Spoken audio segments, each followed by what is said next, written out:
The Romans invade Britain. Rome is a city in Italy. Towards the end of the Iron Age, life in Britain was very different to life in Rome.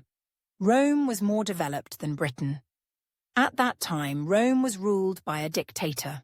It had a government which collected taxes and a very organized army, which had conquered many different countries. There were lots of grand buildings in Rome where people could gather, including temples and public baths. The people in Britain were called Celts.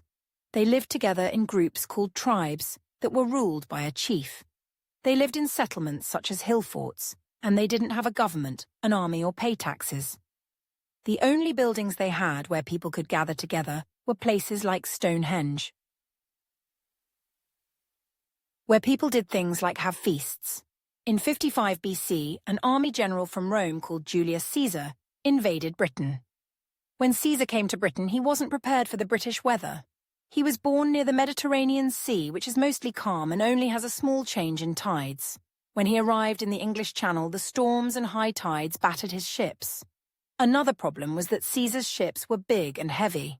They had to anchor in deep water away from the shoreline. Caesar's soldiers had to jump into the cold water and wade to shore in full armor. Caesar won some battles and took some hostages. But when autumn brought the stormy weather again, Caesar took his soldiers back to Gaul. This is an area where countries like France, Belgium, and the Netherlands are today. He planned to return the next year to conquer Britain. Caesar didn't succeed in taking over Britain on his first invasion. At that time, Britain was very different to Rome, but the things that caught Caesar out the most were the tides and the weather. Caesar hadn't given up, though, and still planned to return the next year.